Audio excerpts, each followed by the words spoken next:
Hello, everybody. So I thought I would try something a little bit different. I've never really done just a straight up kind of just chatting, kind of live anything. I mean, I've done game streaming, but I guess this is a bit different because that's where I'm interacting, doing a game and speaking. So this will be a bit different and a bit, but I don't know. I just got inspired because there's a lot going on in Star Wars that I can't not chat, not talk, and I just really things happen so fast by the time it takes me to do like episodes and things of the podcast. Sometimes it's almost out of date, and there's just so much to cover and things. So currently, right now, streaming on YouTube.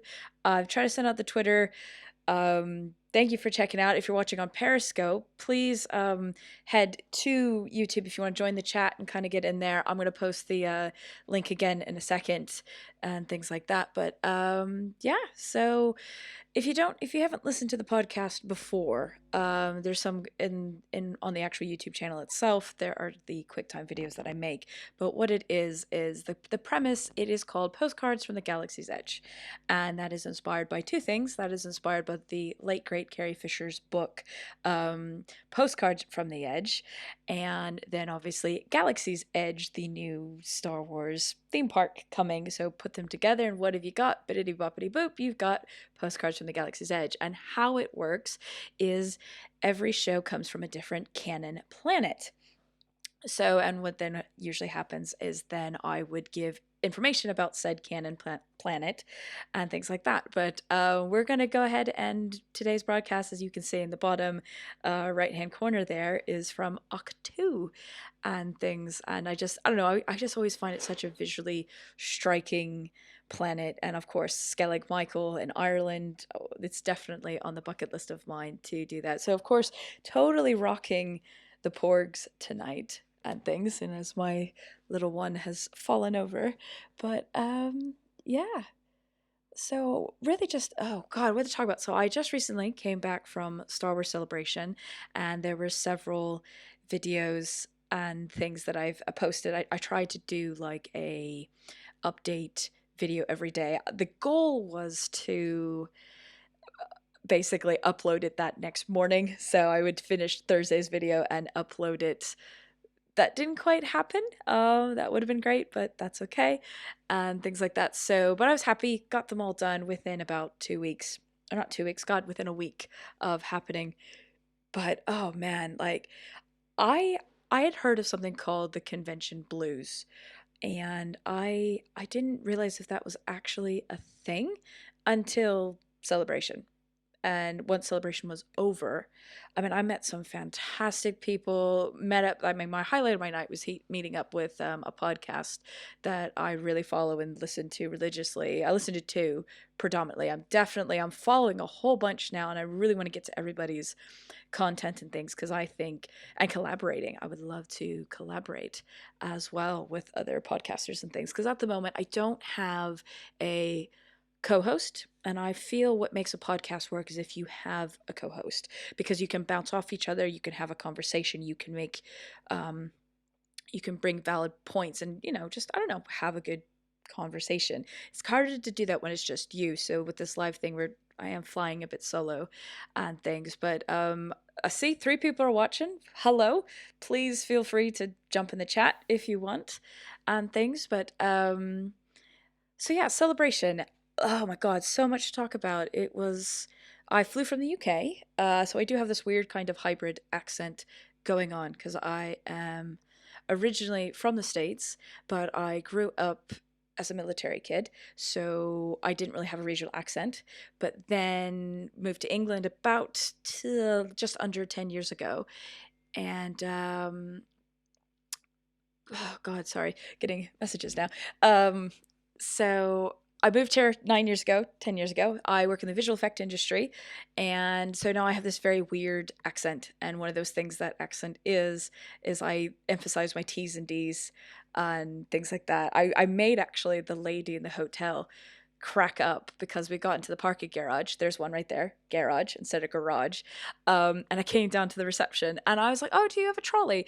And meaning like a cart to put the luggage on and things. But oh, it just proper made her crack up. So I'm a very weird hybrid of voices and things. So yeah, that'll be always a fun one. And all now my spelling has been adjusted to the UK as well. So pretty much if you want a little trick, add a U to everything.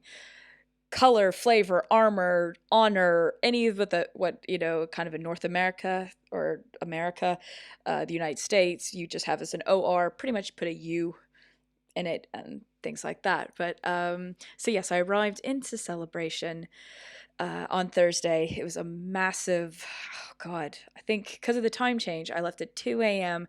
on Thursday, but then kind of went back. So, but I landed at 11:30 Chicago time, but I'd still had already been like flying it up for God, I was very tired. But when you're getting excited, oops, sorry, about Star Wars and things, your body just kind of goes almost into this fight or flight mode, and it was just so intoxicating, exciting. And of course, I was actually blessed them; they were such troopers. You'll see it on the catch-up videos that my parents actually came with me. And that was very cool to share that kind of experience with my parents, but because also I don't get to see them in person a lot. I see them maybe once a year, if that. So it was really hard because I really wanted to geek out and meet new people and things, but also I was like, I have 5 days with my parents that I don't see all the time and things. But yeah, so I mean, I went in on the Thursday and just kind of checked out all the stuff because I had been to Star Wars Celebration in London, and that was only 3 days. And I actually only went on, I believe it was the Saturday. And because I live in a place called Brighton, I'm about an hour and a half out of London, but I do commute to London every day to work. It's a long. I'll spare you the sob story. You can find that and things. But yeah, so just pretty much just kind of arrived and saw all the stuff in Celebration. But really, what I want to get down to is, besides breaking down kind of a this is what I did day by day by day, I really want to talk about the episode 9 panel, which I'm one of those people, it actually is taking me a while to say the Rise of Skywalker. I feel it's a mouthful. I don't know about you guys, but I genuinely feel it is a mouthful to say the Rise of Skywalker. So episode 9, I just feel like almost rolls off the tongue a bit easier, but that could just be me as well and things. But let's see if I can just kind of share this link now. Hopefully, I'm hoping this is going to actually work and more people can pop into if you want to say hi in the chat and things. The trailer. First of all, let's talk about the panel. And it's right, Stephen Colbert. I hope most people have had a chance to kind of watch it now and things because it was quite something. I was so excited and just was singing along and having a great time because I didn't make it into the main room. I was actually in one of the streaming rooms, and I wish I got her name. I want to give a quick shout out. My parents are physically not completely disabled, but they don't move very well. And so my mom, we had walked around and things, and she was getting a bit tired. So I was pushing her in kind of this temporary kind of wheelchair thing. We were supposed to be in the Twin Suns stage, which that was like in the weirdest way to get to this building. You had to go like up to the third floor, across, and then back down. And it just we couldn't really find it and we were struggling, and I unfortunately sometimes when I panic get on the verge of tears, and I asked like three crew members, and bless them, I know they've got a lot of people, and so I wasn't trying to be short with them or anything. Finally I found a chick with like purple hair and a Captain Marvel jacket, and I was like, we're desperately trying to get to our panel. The panel was going to start in 10 minutes, and I was fighting back tears. I was like, if there's one thing I didn't want to miss with my mom, it was this episode 9 panel. And finally she was like, do you know what, she got in her walkie talkie and she's like, hang on, walked away, came back, things like that. And finally she was like, do you know what, we're going to get you into this stage. And we were by the galaxy stage, which was, I felt, easier to find. And bless her, she got us in. And of course, the first thing I was like, oh, what about our codes? I don't want someone to miss out, kind of thing. And she's like, nope, nope, we got it all sorted. I was like, okay, great. And I said, oh, yay, rocking the Captain Marvel. And she's like, higher, faster, stronger, baby. Or I still can't do the slang. Anyway, awesome chick. Thank you so much because you really saved us from a very stressful morning. So, universe out there, thank her because she was awesome. So anyway, panel starts, and I loved that when we had each character introduced, we got to see a first production still. And even there was a little video that played before that was kind of showing, during A New Hope. The video started out with A New Hope kind of, they must have been filming kind of a rehearsal because they weren't like, it wasn't like a proper take and everything because bless him, Alec Guinness was just kind of like doing, it was like a blocking rehearsal basically. And at the end you have Harrison Ford kind of going, oh, stop it, like kind of like, oh, hang on a second, I catch you. And then there was just this beautiful, just like showing them up throughout the years, and it was an amazing video. But towards the end they showed a few shots. They showed a shot of like Ray, Finn, and Poe and C-3PO looking somewhere. And this actually just came out on Twitter. If you freeze frame it or go like frame by frame, when C-3PO turns his head, you can see red, and it looks like there's possibly a red lightsaber in there. So maybe that's what they're looking at. Hit up Twitter. It definitely is probably there somewhere. And then another shot was like a kind of that pseudo slow motion of Kylo Ren in the desert. I mean, he looks like a freaking Prince of Arabia kind of look. We'll get into the helmet and Kylo Ren kind of thing. But so that was really exciting. Like we were starting to see the photos. It was great seeing, Ray and Finn and things like that. But of course, we're all there. We are waiting for this trailer. And now I'm going to kind of talk about the trailer, my theories as it's going side by side. I think by now, I think something like it's broken the history, or not history of records of how often it's been watched and things like that. So that's really cool and exciting. Like, so I love, some people have kind of gone, oh yeah, Star Wars is so dead.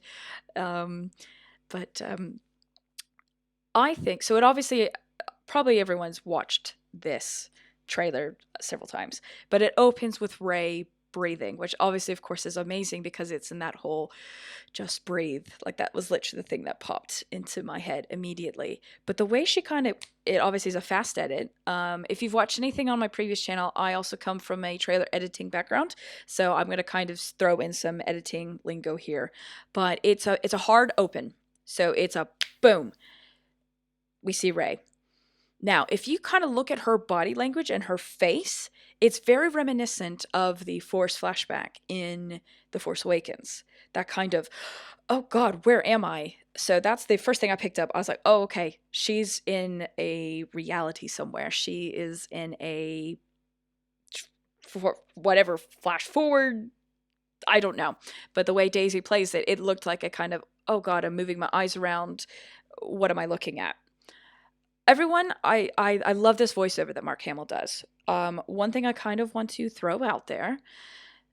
Everyone's like, oh, he's saying we've passed on all we know, thousands of generations, things like that. One thing we have to remember, because like some people are like, oh, that confirms we might see a whole bunch of Force ghosts, which, hey, I'm totally for. But what we have to remember is there was a couple teasers that we had voiceovers that were never in the film. We had Snoke that did a couple things, which he did sort of reprise those lines. But then there was one that Luke famously said, the Force is strong in my family. I have this power. My sister has this power. You have this power too.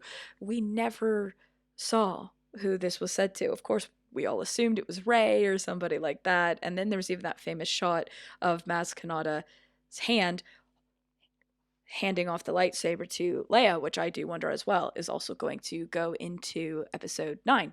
I'm very curious on what all is going to be in there. So just kind of take that with the pinch of cinnamon. Shout out to my Resistance broadcast peeps. That's one of their sayings.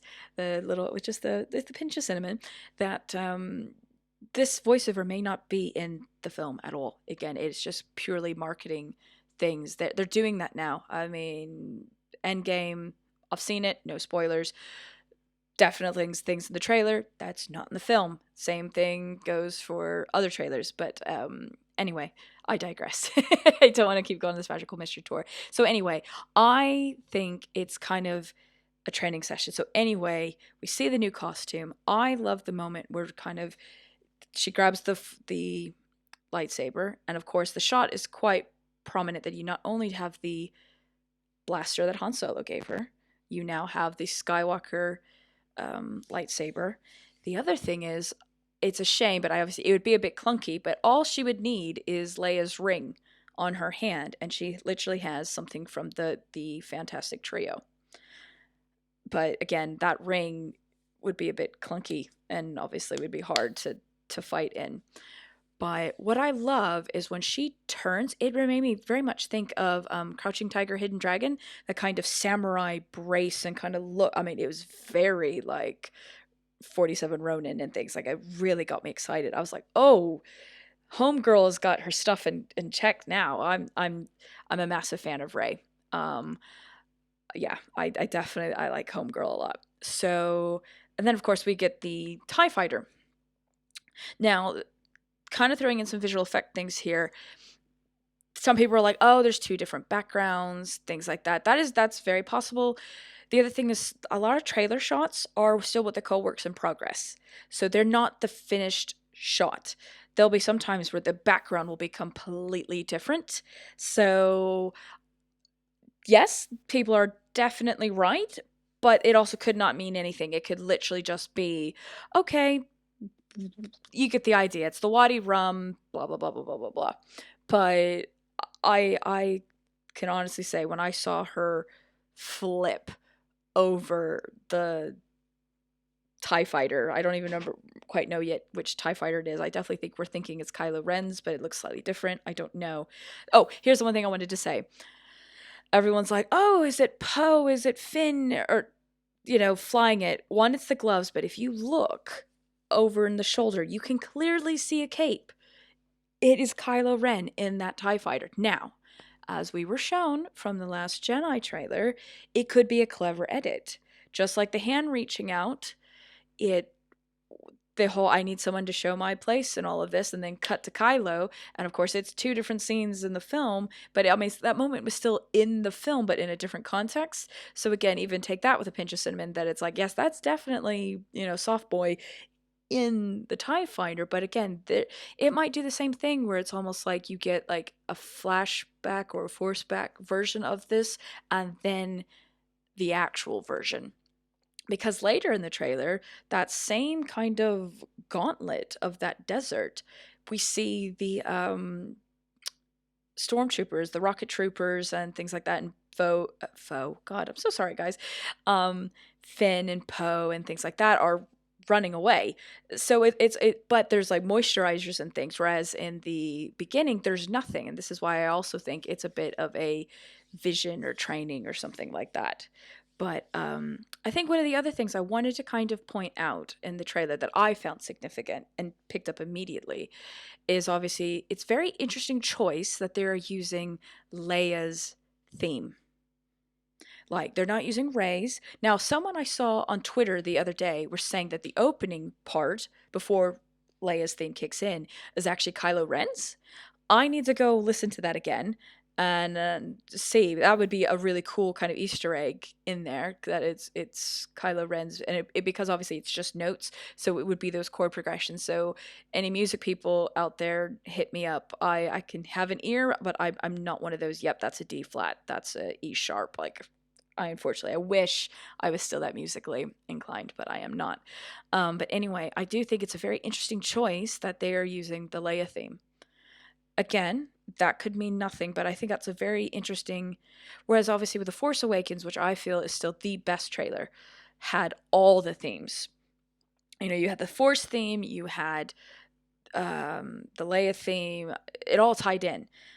But this, I don't know, I think that's very telling that it's just the Leia theme. And she is, I mean, obviously we could say Ben Solo is still the living Skywalker, but Leia is still alive. Obviously Carrie Fisher is not, God rest her soul, but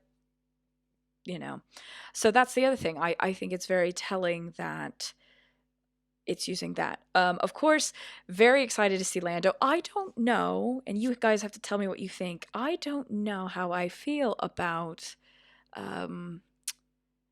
Lando being in yellow, just like he was in Solo. I kind of looked at the costume. I don't think it is what's it?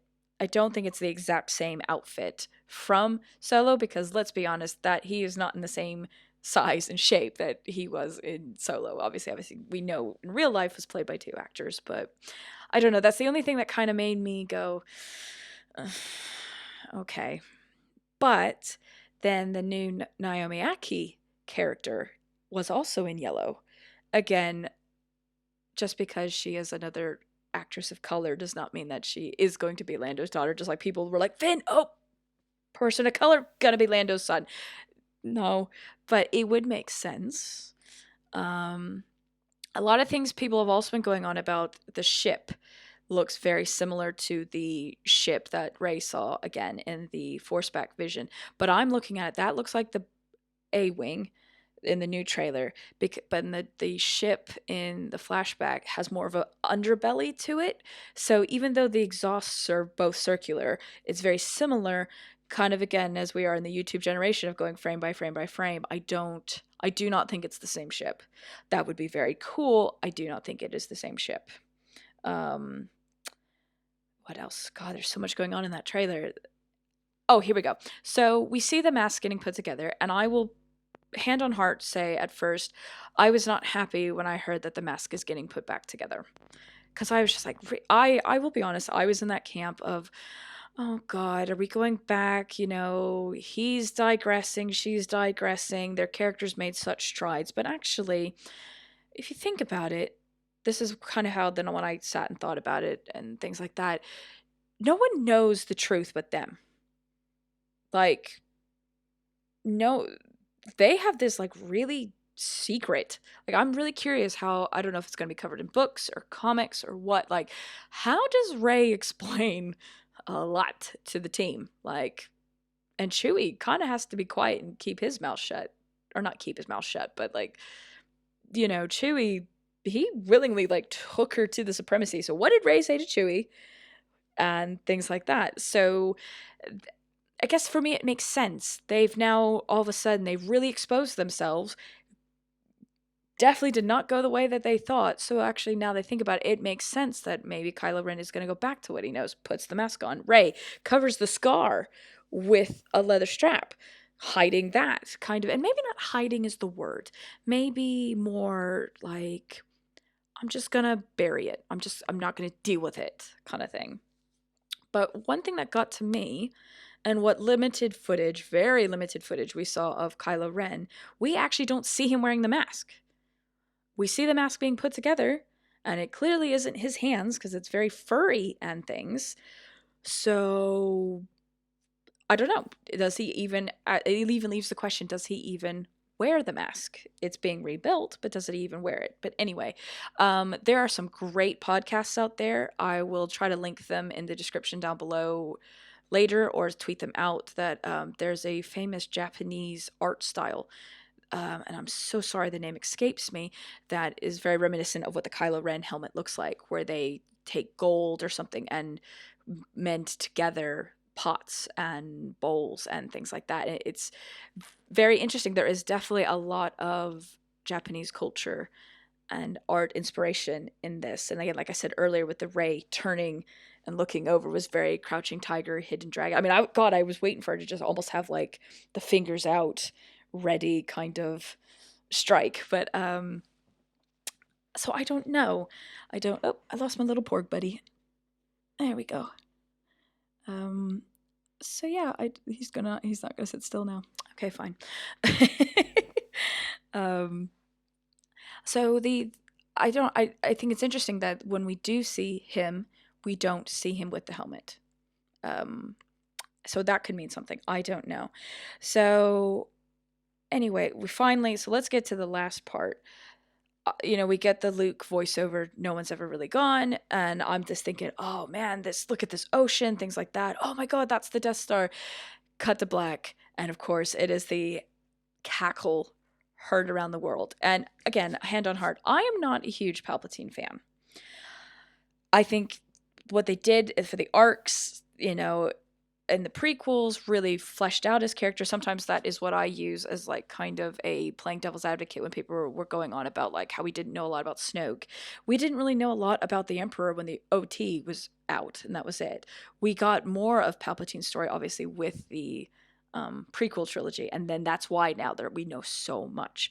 Um, but even me, with hearing the cackle, you see it in my reaction, my trailer reaction, that I'm just like, wait, what?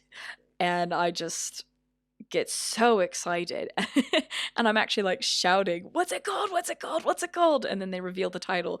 And I'm gonna be honest, guys, I didn't like the title. I was like, wait, what? Because if you think about it, the titles, all the other titles are very, not vague, but generalized. You know, they could apply to a lot of things. Oh, you got A New Hope, Empire Strikes Back, Return of the Jedi, The Last Jedi, all those. They're very general terms. The Rise of Skywalker just felt so specific. And now, in my opinion, I can see why they didn't release the title first. Because if you would have released that title on its own without like the visuals, I would have been like, you are having a laugh. You are having a laugh. That cannot be the title. I don't know if that had been leaked or not. Because when somebody graciously on Twitter was like, just putting it out there, there's some titles being leaked now and they seem pretty legit. I don't know what they were. They probably weren't, but I didn't want anything spoiled. I just the Rise of Sky. It makes sense now why they one, because obviously Endgame did it, and it is quite cool because you got. I mean, look at all the trailer reactions. You got two amazing like what moments, but yeah. So, but also kind of from a marketing standpoint, the Rise of Skywalker doesn't have that oomph as just a title. So you really needed him to go hand in hand. So it's growing on me.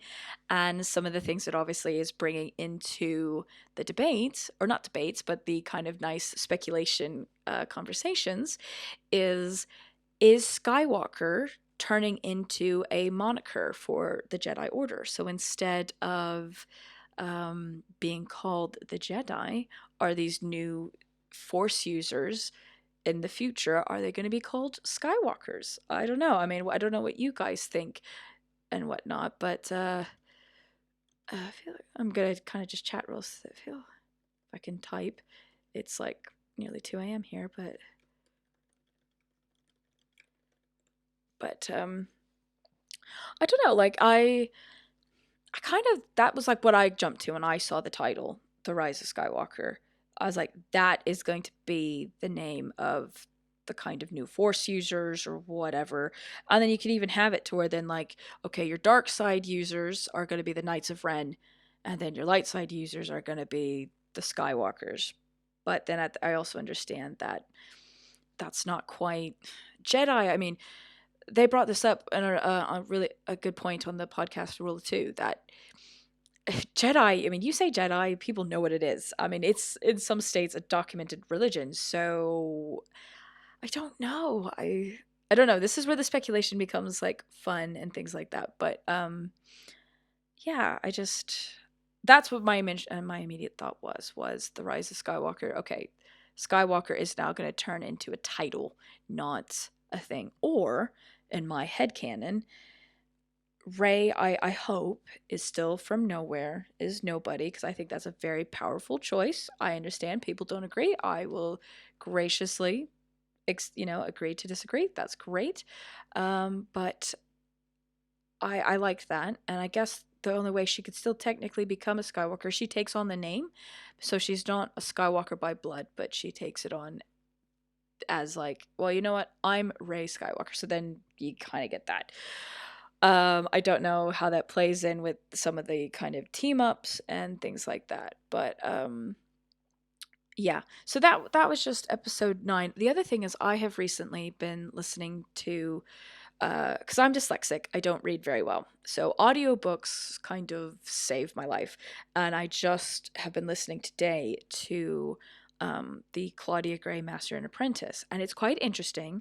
There are a lot of, I haven't gotten to this part, but I want to, Alex from Star Wars Explained. And if you don't know who that is, you definitely, he's awesome. Made a video, I think, last week talking about the Chosen One prophecy has been finally spelled out. And actually, I have it written here somewhere. And the minute I heard this, I immediately thought, oh my God, this is tying into episode 9. Um, Sorry, I'm just going to type it in here. The Chosen. Oh, maybe not. Oh, I could have sworn I wrote it somewhere. Oh, I know where I did it. Sorry, bear with me, guys. Because I don't want to paraphrase it incorrectly because it is like it. I'm hoping you're going to kind of have the same reaction as me, where you're like, "Holy crap!" I put this on my Twitter because there was one that said something about the egg, or oh God, what was it? Come on. Oh wait, cancel. Sorry.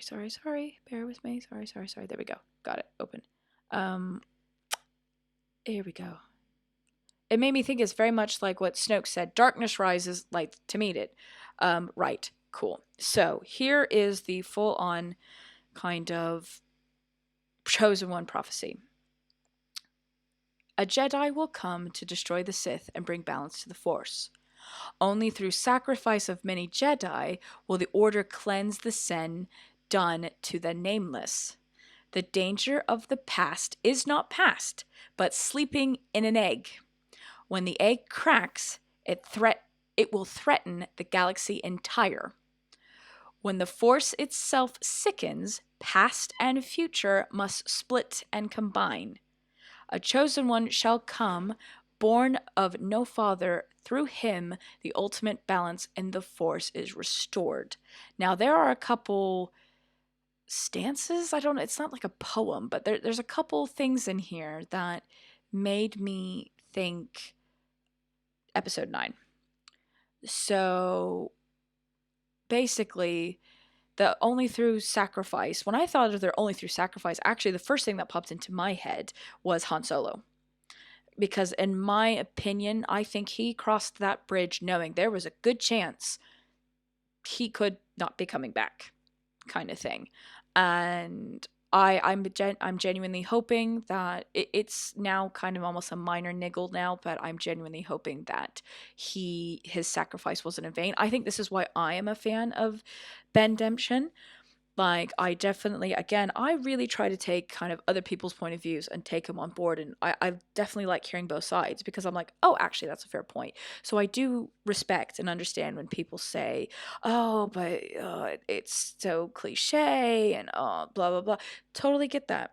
But I also think it kind of makes Han Solo's sacrifice that we've now had two fathers sacrifice for their sons. You had Anakin sacrifice himself for Luke, and then now you've had Han Solo sacrifice himself for Ben. And so when I read that passage, I was like, "Oh crap!" That was the first thing that passed in my head. But it's interesting, though. The only through sacrifice of many Jedi will the Order cleanse the sin done to the Nameless. So that actually, I feel, is prequels. That is Order 66.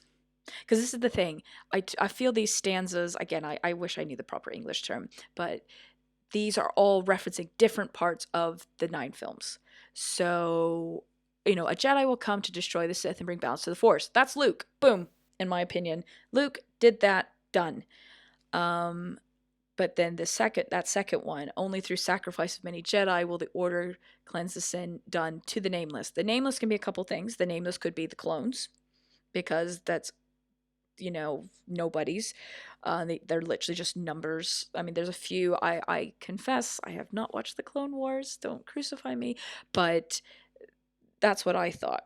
Now, okay, it's this next one that really got me thinking Last Jedi and The Rise of Skywalker. So, the danger of the past is not past. Okay, well, what was the biggest danger? Palpatine. We just saw in the trailer, Palpatine is back in some shape or form. Again, I have a feeling if you read any of the comics or anything, there have been a couple Sith Lords that they obviously, not obviously, but it is in Star Wars lore, they do not come back as Force ghosts. They are more kind of like a haunting entity or things. So there was a famous one moment that haunted a helmet that Vader put on, and that is how he created the castle of Mustafar. Sorry, the castle on Mustafar and things. But I have a feeling Palpatine is going to still be this. Like, I do not think he is going to be a living embodiment. I do not think he is going to be a clone, or I genuinely hope not. In the Battlefront 2 game, this was addressed that there was actually, and I think actually in one of the books as well, that he had kind of like an AI of himself still being able to run things. Um, that could be a possibility, but I think it would be very powerful for him to be like haunting an object. And actually, the first thing that I popped to was Vader's helmet. Because here's the interesting thing. This line always bugged me in The Force Awakens when Ben goes to the helmet of Darth Vader and he's like, I feel the pull to the light. I'm paraphrasing here. Show me again the darkness. Why would Anakin Skywalker show his grandson darkness? He is redeemed. He is a Force ghost. I always thought that was a bit weird. But I didn't look too much into it, but I was just like, hang on. Well, now, with kind of this reveal in 9, what if it's been Palpatine the whole time? What if it's Palpatine has been speaking through the helmet? Because, I mean, let's be honest, he's not going to know what his grandfather sounded like.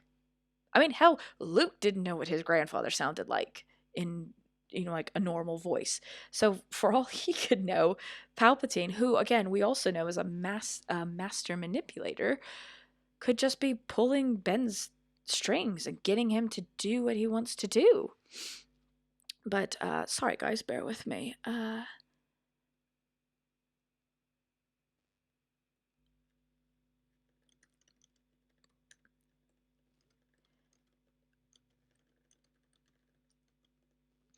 Um, so going back to this, so the danger of the past is not past. Well, that I read that immediately and was like, oh my god, that's Palpatine. But then the next thing, but sleeps in an egg, which I think is a very strange description. Now, I've heard a couple things. My first thing was, well, duh, the egg is the Death Star. That's in that ocean. That's the egg. There you go. Sorted. That. But someone also brought up a very good point in The Empire Strikes Back. Vader is in like an egg kind of thing. So I guess when I read this passage, I think of that Force flashback, which is funny. I'm seeing is kind of almost the theme of this live chat ramble, whatever we want to call it, that I keep going back to. But I mean, those, we just kind of got images and crosses and things. It wasn't literal.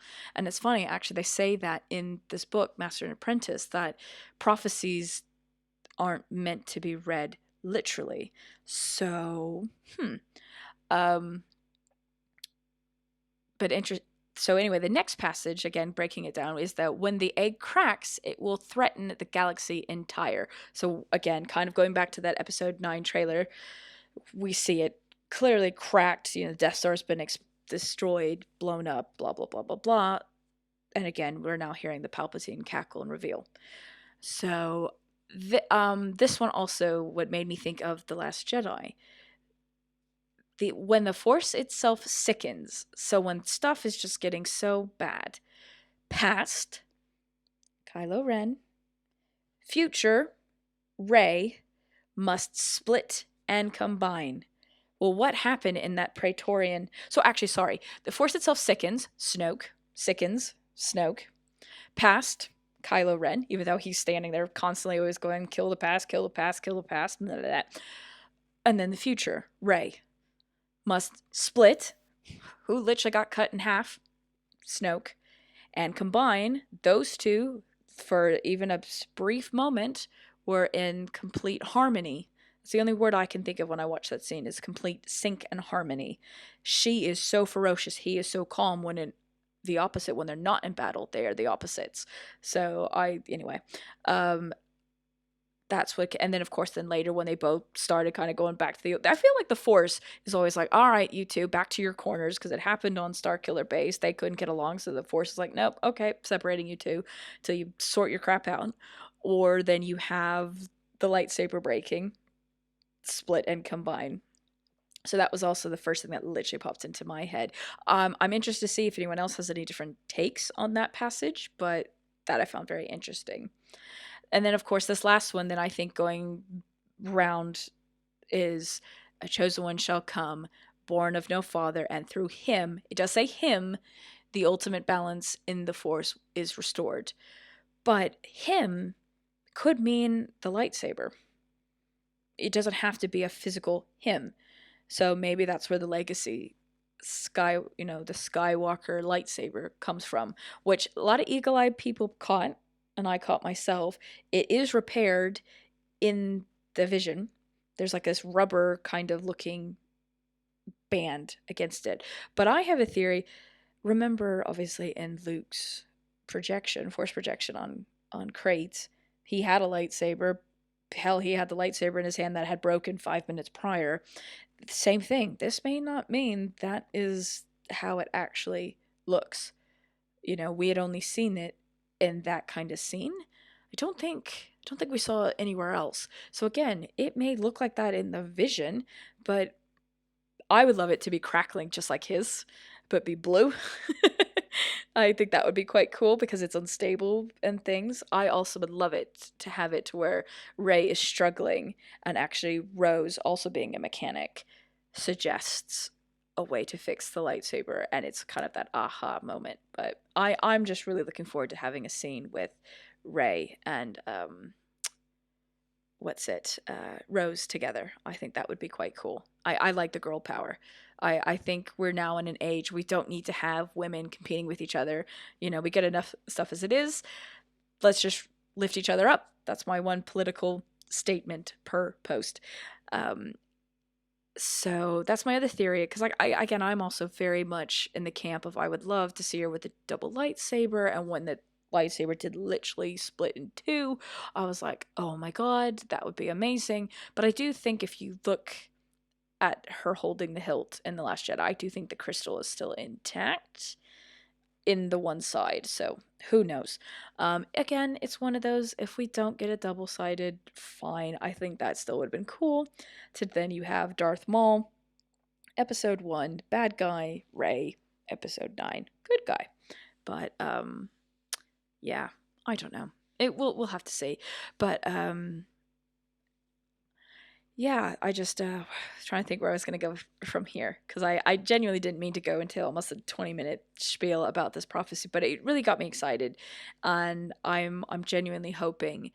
I definitely respect and understand when people say it doesn't seem like there's a vision. Like Marvel, especially if you have seen Endgame, there's no spoilers. Do not worry. So when I say this next thing, nothing's ruined.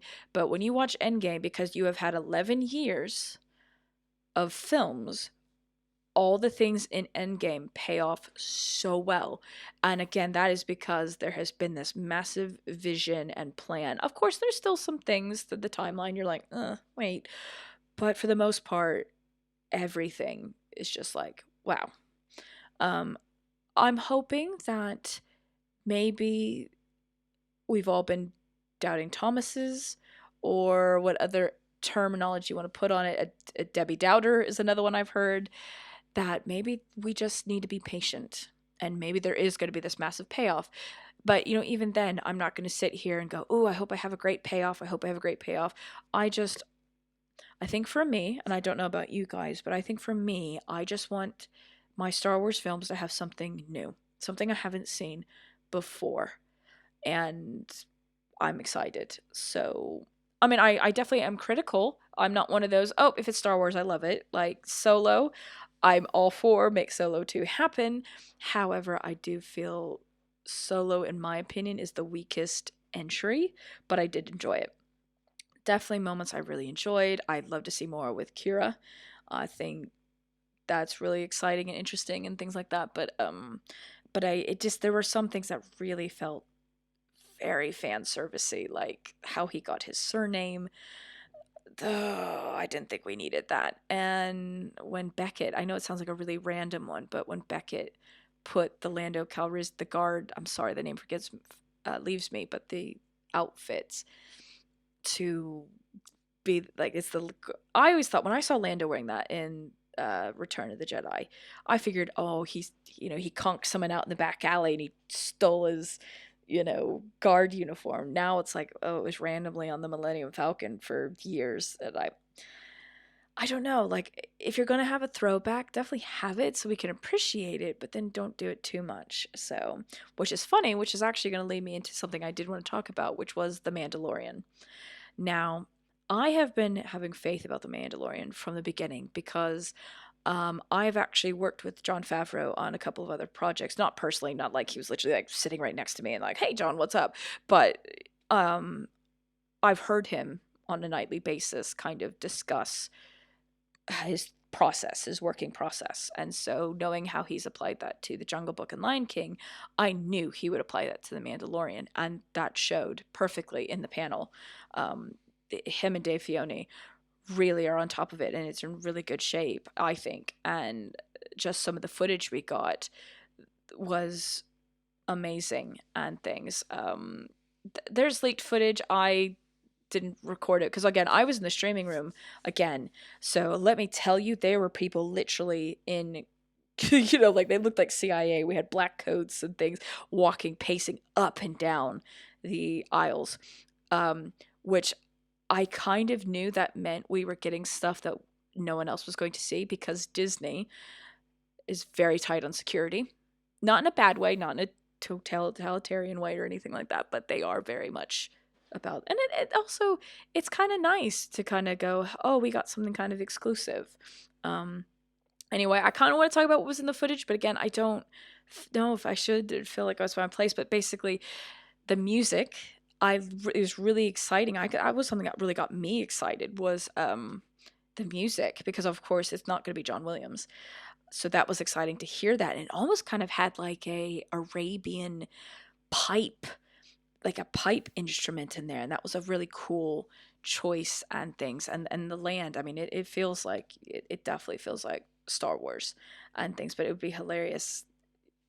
John Favreau would come on at night for client reviews for The Lion King, and sometimes he'll go chatting and things. I'm like, come on, say something about the Mandalorian, say something about the Mandalorian, and he was so good. He never dropped anything, so I was like, dang it. But I think the Mandalorian, and they even said it in the panel, will have a lot of homages and nods to that OT trilogy. And but I think they will do it in such a way that I don't feel will be too fan servicey. I mean, from what little I saw, I got it and it made me go, "Oh, okay." And there was a big one that had a big kind of laugh. But as long as they're not doing that like in every scene, then yeah, I think I'll be quite happy. I'm gutted, or bummed. That's, gutted is a British term for bummed out. We are not getting Disney Plus in the UK in November. So I don't know when I'm going to have to see The Mandalorian. I don't want to be that person that kind of watches it illegally, especially because I work in the film and television industry. But yeah, that one's going to be a moral dilemma. um, but it's going to be quite exciting. And then, of course, I mean, kind of to wrap it up, was Jedi Fallen Order. Now, I confess I did not go to this panel. I wanted to, but again, like I said earlier in this live stream, I was also visiting my parents, and they are amazing and such troopers, but I also wanted to give them a little bit of a break from Star Wars.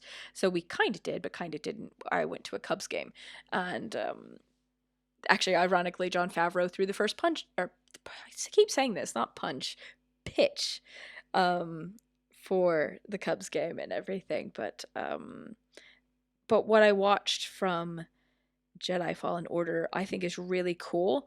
I think it would have been neat to see some in-game like footage. Like the trailer itself was rendered in the game engine, so that's exciting. So it's not one of those, because especially when E3 rolls around, because I'm a big gamer as well.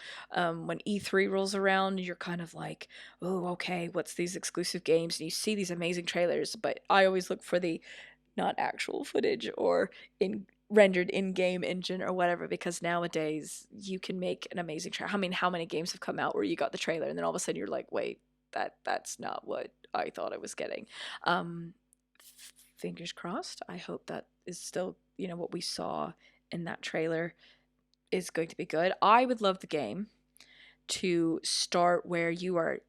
I forget the main character's name, so forgive me, but I would love it to where like you're like in bed or something like that, and Order 66 is happening. So you're in the Jedi Temple, and all of a sudden you're just hearing the massacre happening in the Jedi Temple, and you have to sneak out of Coruscant. So you have to like evade and dodge, and that obviously that's how you could learn all your techniques and blah blah blah blah blah.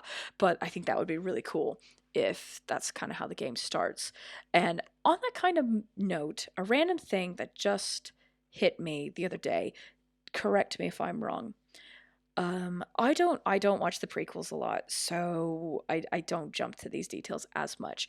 But Anakin Skywalker was never granted a Jedi Master, I don't think. I don't think he was ever a Master Skywalker. The only one who ever calls him Master Skywalker is the little youngling that they're all scared. He's like, Master Skywalker, what are we to do? And he kills him. So the only person who ever called him Master Skywalker, he kills him.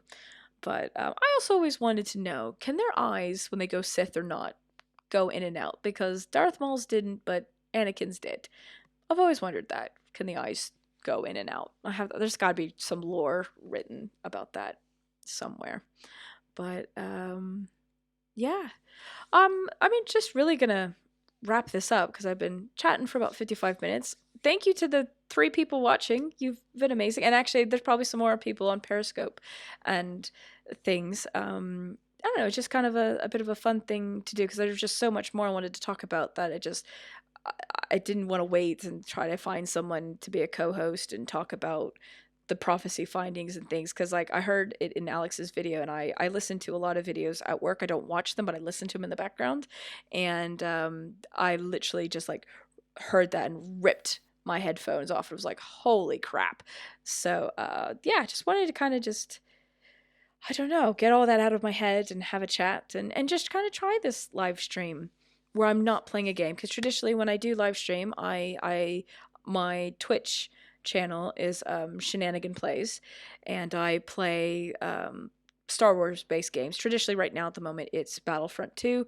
I keep trying to do a retro Star Wars night, and technology is failing me. I had it all queued up, ready to go to actually do The Force Unleashed, and then the way I kind of able to stream my PlayStation to my Mac laptop, it technically views it as like it's almost like a cutscene, and so it doesn't transfer over. So I was a bit gutted that I wasn't able to do that. So that's going to change. But if you guys are interested, I'm going to start doing the I feel one of the best Star Wars RPGs to date, which is Knights of the Old Republic.